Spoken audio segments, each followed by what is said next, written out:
আসসালামু আলাইকুম। আজকে চলে আসছি নতুন একটা ব্লগ নিয়ে। তো আজকে আমি রান্না করব সিমের বিচি দিয়ে শোল মাছের মাথা।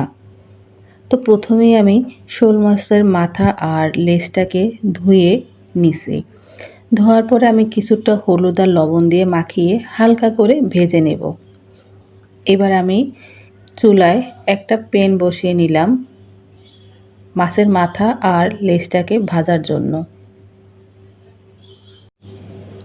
তো এখন আমি চুলায় মাছগুলো ভাজবো। মাছগুলো ভেজে নেওয়ার উদ্দেশ্য হলো কাঁচা মাছটা দিয়ে রান্না করলে সিমের বিচিটা ভালো লাগে না, তাই একটু হালকা করে আমি ভেজে নেব।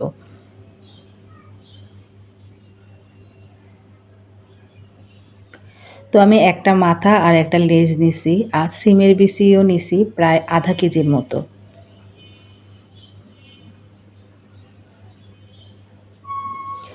আর এখন তো সিমের বিচি পাওয়া যায় না।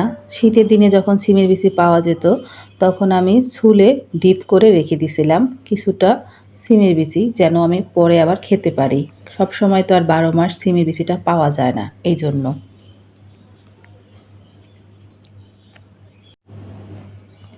তো এখন আমার মাছ ভাজাটা হয়ে গেছে। আমি এখন মাছটা নামিয়ে নিলাম।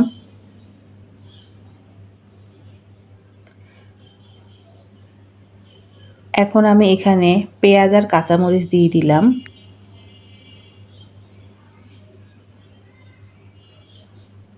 সাথে একটু তেল অ্যাড করছি, কারণ মাছ ভাজাতে তেলটা কমে গেছিল, তার জন্য। আপনাদের দরকার হলে আপনারা নিবেন, আর যদি দরকার না হয় তাহলে তেল নেওয়ার দরকার নেই। তো আমার এখানে আসলে তেলটা একটু কম মনে হয়েছে, এজন্য আমি একটু তেল দিছি। তো ভিডিও ক্লিপসটা আমার নেওয়া হয় নাই। তো এখানে আমি আদা রসুন পেস্ট দিয়ে দিছি।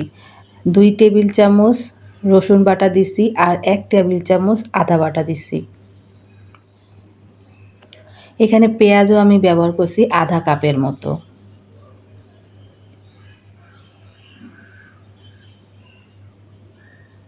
এখন আমি এখানে 1 চামচ 1.5 চামচের মতো লবণ দিয়ে দিছি।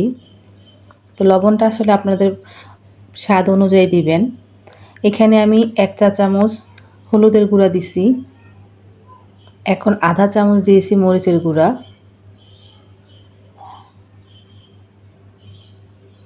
এখন দিছি আমি ধনিয়া গুঁড়া আধা চামচ আর জিরার গুঁড়াও আধা চামচ। এখন সব মশলাগুলোকে আমি একটু কষিয়ে নেব। আর এর মাঝে আমি যেটা ক্লিপ নাই স্কিপ করে গেছি, সেটা হলো আমি আধা চামচেরও কম গরমের মশলা গুঁড়া ব্যবহার করছি, যেটা আমি নেই, কারণ এটা অনেকে খায় না, পছন্দ করে না, কিন্তু আমার বাসায় আমরা খাই। তাহলে একটা মাংস মাংস ফ্লেভার আসে। সিমের বিচিটা এমনিতেই ফ্রিজে রাখলে একটা ডাল ডাল ভাব হয়ে যায়, সেজন্য আমি একটু হালকা গরম মশলার গুঁড়া দিছি।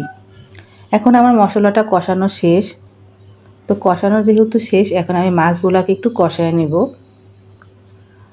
আর এই যে আমার সিমের বিচিটা ফ্রিজে রাখা, তো এটা আমি ফ্রিজ থেকে বের করে রাখছিলাম, এখন সবগুলা ছাড়ে নাই, কিছুটা বরফ ছিল। তো সব মিলিয়ে আমি চুলায় যখন এটাকে ভুনবো, অনেকক্ষণ ভুনাবো, তখন এমনিতেই বরফটা গলে যাবে আর তরকারিটা খেতেও ভালো লাগবে। মানে মাংস দিয়ে যখন আমরা ডাল রান্না করি বা ডাল দিয়ে মাছের মাথা যখন আমরা রান্না করি, যেই প্রসেসিংটা প্রায় এরকমই নিয়মটা।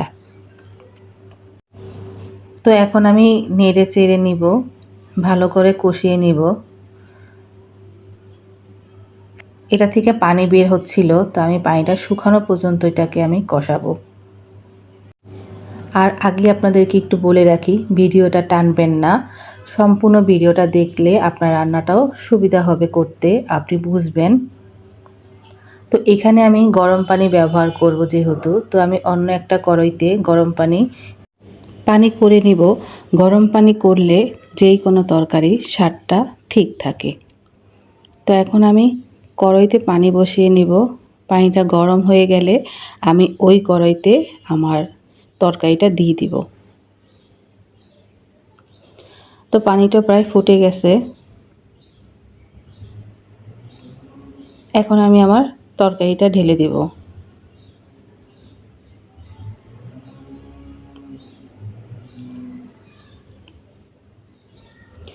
তো যেহেতু আমি আগেই কষায় রাখছি বেশি কইরা, আর আপনার সিমের বিচিটা ছিল ফ্রিজে, এমনি একটু নরম নরম হয়ে গেছে, তো এখানে বেশি পানি দেওয়ার দরকার নাই। বেশি পানি দিলে আপনার ঝোলটার জন্য মানে সিমের বিচিটা একেবারে খুলে ডাল ডাল হয়ে যাবে, ভালো লাগবে না।